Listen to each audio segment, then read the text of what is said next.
Hello and welcome back to the Everyday English Podcast. I am Sarah, and I am so happy you are here with us today for another deep dive into real, useful English conversation. And I'm Mark. Hello, everyone. Sarah, can you hear me? Am I coming through okay, or am I frozen? You sound perfect, Mark, but I see what you are doing. You are acting out the nightmare that every single one of us has experienced, the moment when technology fails. Exactly. We have all been there. You are in an important meeting. Maybe it is a job interview. Maybe it is a catch-up with your boss. You have prepared everything. Your notes are ready, your grammar is perfect, and then silence. The screen freezes, the voice turns into a robot sound, and suddenly you feel panic. It is a terrible feeling. And what makes it worse is that many English learners do not know the specific words to describe what is happening. They just freeze, like their screen, and say, sorry, bad internet. Right, and while bad internet is true, it doesn't sound very professional. It doesn't help the other person understand the problem. So today, we are going to fix that. We are going to give you the survival kit for video calls. We are going to teach you the exact phrases to use when the audio breaks, when the video logs, and when everything goes wrong. By the end of this episode, you will be able to handle technical difficulties like a CEO. You will be calm, you will be precise, and you will be polite. Before we jump into the glitchy world of technology, if you enjoy these long conversations and want to improve your listening every single day, make sure you subscribe to the podcast. It really helps us keep these lessons coming. So, Sarah, let's start with the most common problem, the audio. You can see the person, but something is wrong with the sound. Yes, this is the number one issue. Now, a beginner might say, I can't hear you, and that is okay. It is grammatically correct, but it is not very specific. If you just say, I can't hear you, the other person doesn't know why. Are they mute? Is their microphone broken? Is your speaker broken? Exactly. We need more detail. One of the most common things that happens is that the sound comes and goes. You hear a few words, then silence, then a few more words. Sarah, what is the natural phrasal verb for this? The phrasal verb is to break up. You would say, you are breaking up. You are breaking up. That is perfect. It implies that the connection is unstable. It isn't that the person is speaking badly. It is the connection that is breaking their sentences into pieces. Right. So imagine I am speaking to you, Mark, and the internet is weak. You wouldn't say, your sound is bad. You would interrupt gently and say, sorry, Mark, you are breaking up a little bit. Could you repeat that? I like that you added a little bit. It softens the blow. It makes it sound less like a criticism and more like a helpful observation. You're breaking up a little bit. Try saying that out loud right now, wherever you are listening. You're breaking up. Another common audio problem is when you hear the voice, but it sounds like a robot. It sounds distorted or metallic. Oh, I hate that. It makes it impossible to understand the tone of voice. In this case, you can use the word distorted. You can say, your audio is a bit distorted.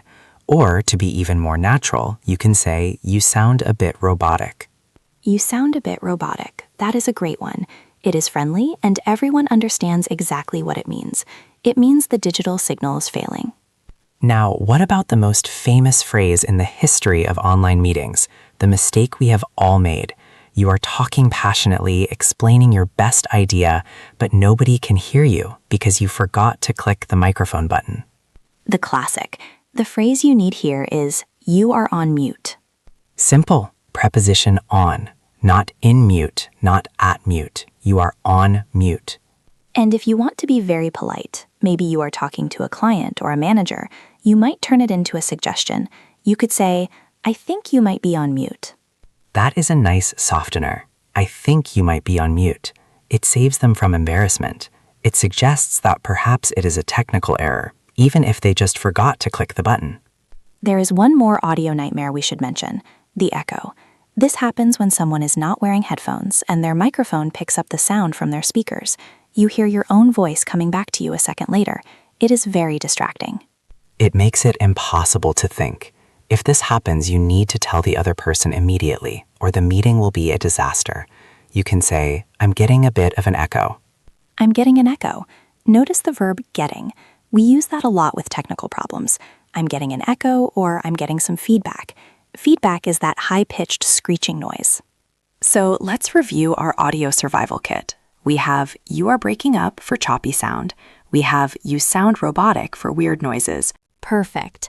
Now let's move to the eyes, the visual problems, because sometimes we can hear perfectly, but the picture is the problem. The most obvious one is when the video stops moving. The person's face is stuck, usually in a very unflattering expression, with their mouth open or eyes closed. We call this frozen. The adjective is frozen, so you simply say, "You are frozen." Or your screen is frozen. Be careful here. Don't say "you are freezing." You are freezing means you are very cold. You need the past participle. You are frozen. That is such an important distinction. If I say, "Mark, you are freezing," I should offer you a jacket. If I say, "Mark, you are frozen," I should wait for your internet to come back. Sometimes the screen isn't completely stopped, but it is slow. I move my hand and then 2 seconds later you see my hand move on the screen. The movement is delayed. We call this lag, L-A-G, and we can use it as a verb or a noun. You can say, "There is a bit of a lag," or you can say, "The video is lagging." Lagging is a great word for gamers, but it is standard professional English now too. I think there is a lag on the line. This explains why we might be interrupting each other accidentally. Exactly. Have you ever had a conversation where you both start talking at the same time, then both stop, then both start again? Usually that is because of a lag. If you acknowledge it, you can relax. You can say, "Sorry, there is a slight lag, so I keep interrupting you. Please go ahead."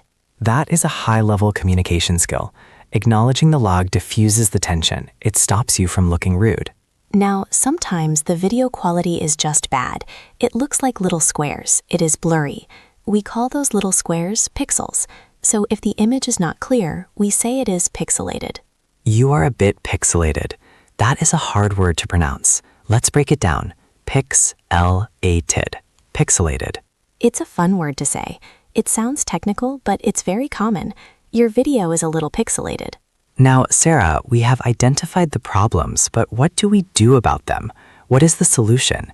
Usually the problem is the internet connection speed, and there is a specific word for the capacity of your internet connection. Do you know what it is? Bandwidth. Bandwidth. Bandwidth. Think of it like a pipe. Water flows through a pipe. Data flows through bandwidth. If the pipe is too small, the water gets stuck. If your bandwidth is too low, the video freezes. So a very common professional solution is to turn off the camera. This allows the audio to travel more easily because audio takes up less bandwidth than video. But you can't just disappear. You can't just turn off your camera without explaining. That looks suspicious. Right, you need to narrate your action. You need to tell them what you are doing and why. You can say, "I am going to turn off my camera to save bandwidth." That is a beautiful sentence.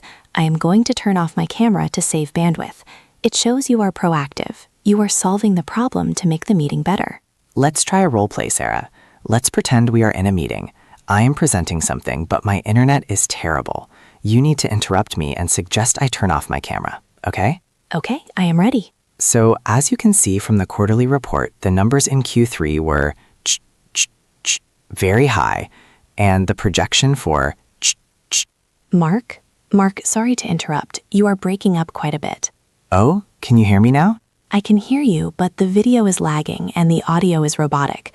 Maybe we could try turning off our cameras to save bandwidth. That is a good idea. Let me stop my video. Is that better? Much clearer. Please go ahead. And scene. That was perfect, Sarah. You were polite, sorry to interrupt, you diagnosed the problem, you are breaking up, and you offered a solution. Try turning off cameras. And notice I used we. Maybe we could try turning off our cameras. Even if the problem is only on your side, using we makes it feel like a shared effort. It is less accusatory than saying, "Turn off your camera." That is a very subtle but powerful tip. Teamwork, even in technical difficulties. Now, speaking of interrupting, that is actually the hardest part, isn't it? When someone is talking and talking, but they are on mute, or they are breaking up, you have to stop them. But in English culture, interrupting can feel rude. It feels very rude, but letting them talk for 5 minutes when nobody can hear them is worse, so you have to jump in. The key is to signal the interruption quickly and apologetically. We often use phrases like just a second or hold on a moment. Or simply, sorry to jump in. To jump in is a phrasal verb meaning to enter the conversation quickly. Sorry to jump in, Mark, but we lost you for a second there. We lost you. That is a great phrase. It doesn't mean we can't find you. It means the connection dropped. We lost you for the last minute. Another useful phrase for this is you cut out. You cut out for a moment. It means the audio stopped and started again. Sorry, you cut out when you were talking about the budget. This is very helpful because it tells the speaker exactly how far back they need to go. If you just say, I didn't hear, they might start from the beginning of the whole presentation. If you say, you cut out when you said budget, they know exactly where to restart. So be specific about when the problem happened. We lost you after you said hello. Let's talk about screen sharing. This is another area full of awkward silences. You click share screen, and then you wait, and wait. And usually people just sit in silence. It is painful. You should always confirm that the other person can see what you see. The standard phrase is, can everyone see my screen? And if you are the viewer and you see a black screen, don't panic. It often takes time. You can say, it's loading, or it's coming up now. And if it doesn't load, if it stays black? You can say, it seems to be stuck, or it is not loading for me. I often use, I'm just seeing a black screen. It is a neutral description of facts. I'm just seeing a black screen right now. And if you are the presenter and the technology fails completely, the slide won't share, you need a backup plan. You need to keep the meeting moving. You can't just say, oh no, for 10 minutes. Right. You need to take control. You can say, it looks like the screen share isn't working. I will send the slides in the chat instead. Excellent. I will send the slides in the chat. Or, I will email the document to you right now so you can follow along. This shows that you are a problem solver. You don't let a technical glitch stop business. Now, Mark, what happens when the internet just dies? The call drops, the screen goes black, you are alone in your room looking at your reflection. The worst feeling. First, don't panic. Second, you need to get back in. But you also need a plan before that happens.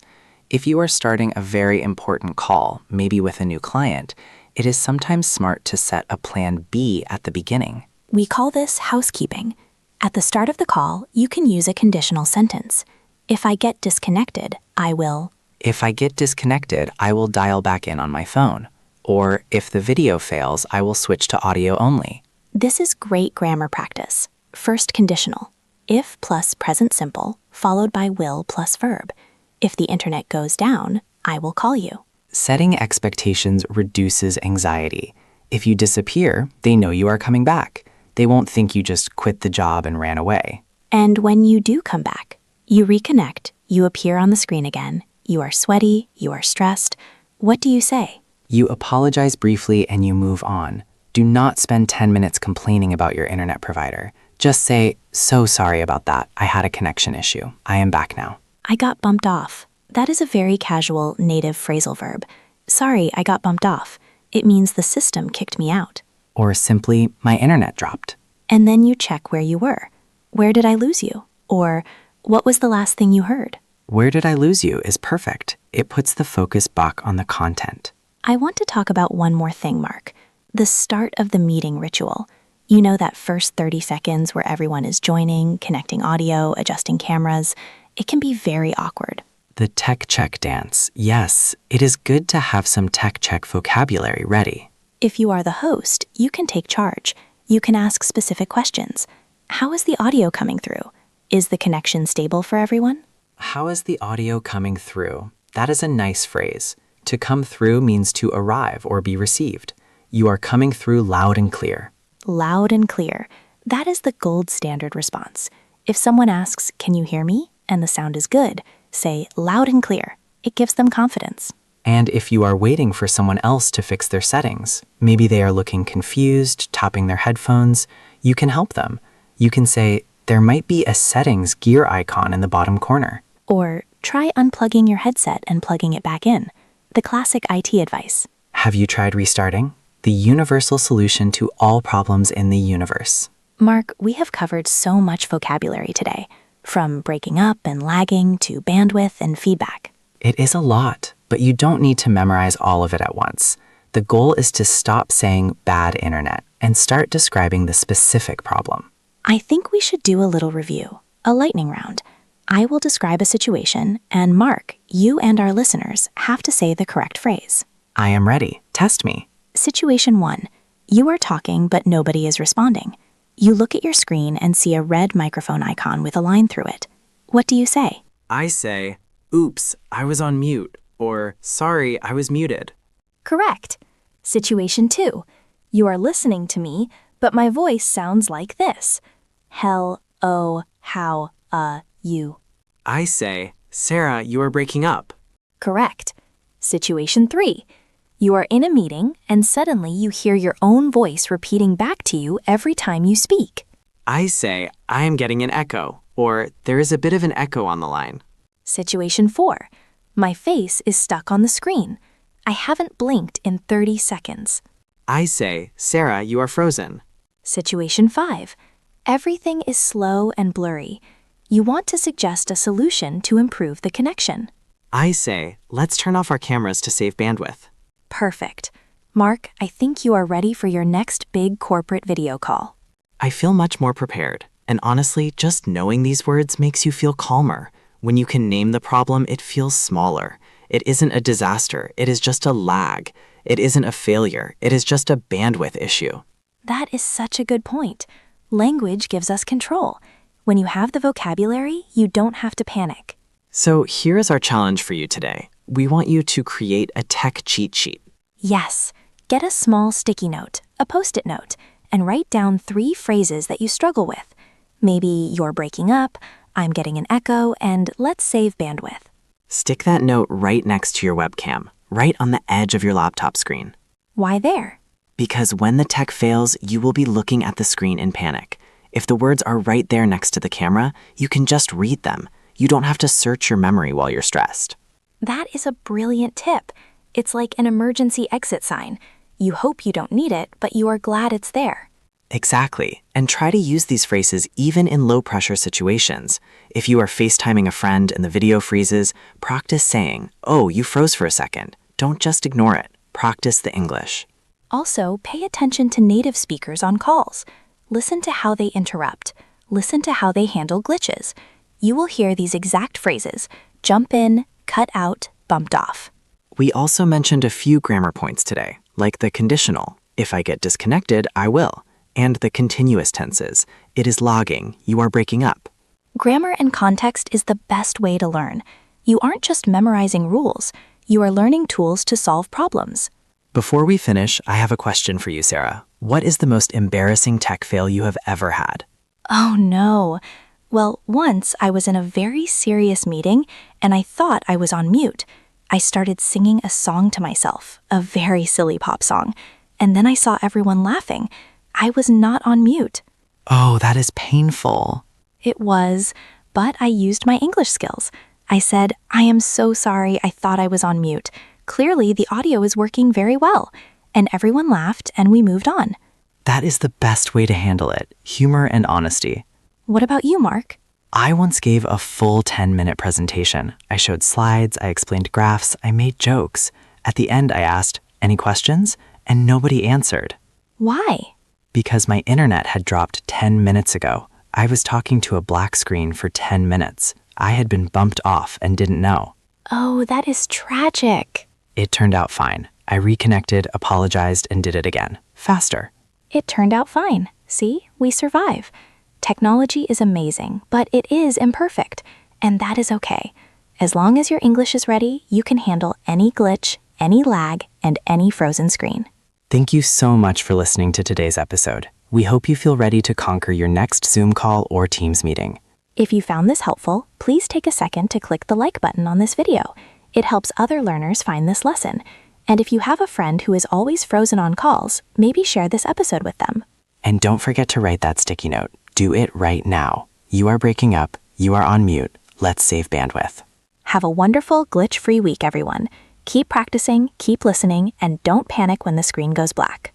See you next time on the Everyday English Podcast. Bye for now. Goodbye.